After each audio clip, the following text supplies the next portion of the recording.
आणि आता बातमी आहे पंढरपुरातील एका 85 वर्षीय अवलिया रील स्टारची। दिवसाला ते 35 भाकरी खातात आणि 4 लिटर दूध पितात। रील स्टार सुका पाटील सध्या सोशल मीडियावर चर्चेमध्ये आहे। सुका पाटील हे आपल्या खाद्य पद्धतीने प्रसिद्धीच्या झोतात आलेत। दिवस रात्र काबाड कष्ट आणि हिशोबात आहार ते घेतात।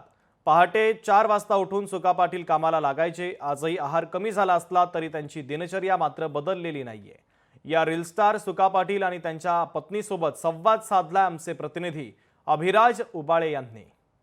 माझ्यासोबत जवळपास 85 वर्षाचे रील स्टार आहेत सुका पाटील, जे आपल्या आहारामुळे आज सोशल मीडियावर धुमाकूळ घालत आहेत। आपल्या सोबत स्वतः सुका पाटील आहेत, त्यांच्या सुविद्य पत्नी देखील आहेत। आज हे जोडपं खाद्य संस्कृतीमध्ये त्या रील्सच्या माध्यमातून धुमाकूळ घालत आहे। त्यांचा आहार कसा होता, त्यांचं नियोजन कसं होतं, याबद्दल आपण आज जाणून घेणार आहोत। काका, मला सांगा, काय काम करायचा, कसं जेवण असायचं, कसं तुमचं दिवसभराचं काम चालायचं? काम हे उठल्यापासून पाट्यापासून 4 वाजल्यापासून दिवस मावळस्तोवर गावाल ते काम सोडायचं नाही आणि धरल्याचं काम राखायचं नाही। उडवायचं तसं घरला जायचं, बघायचं, संपवायचं। ते शेतातल्या पेंड्या बांध, कुठं जुंधळा काढ म्हणलं तर ते झालंच पाहिजे। किती वाजता कामाला लागायचं, किती वाजता उठायचं तुम्ही? पाटे 4ला उठून काय काय करायचं?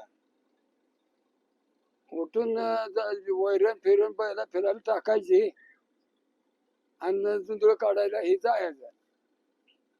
काय दुसरं काय काम करत होता? विहिरीवर जायचा, काय पेंड्या बांधायचा? किती पेंड्या बांधायचा? हजार पेंडी बांधत होतो बघा। मला सांगा आजी, कसं कसं असायचं, काय खायचं? तुम्हाला किती जणी तुम्ही स्वयंपाकाला झोपल्या होत्या त्यावेळी? आम्ही 4 जणी करत होते स्वयंपाक।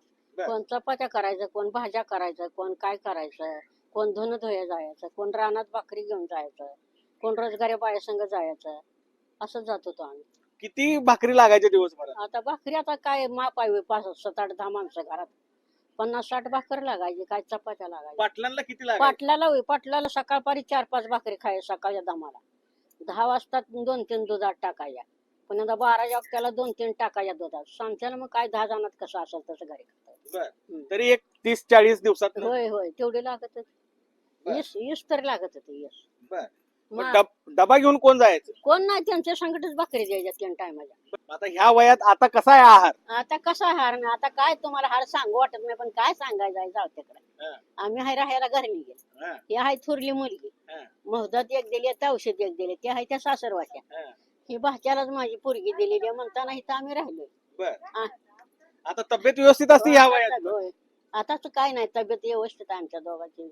आज ह्या वयात देखील ते व्यवस्थित, सुदृढ आणि आरोग्याने एकदम सशक्त असे सुका पाटील आपल्याला आजही दिसत आहेत। त्याचं मूळ म्हणजे त्यांचा पूर्वीचा असणारा आहार। अभिराज उबाळे, लोकशाही मराठी, पंढरपूर। लोकशाही मराठी, ऐका, पहा, जागरूक रहा।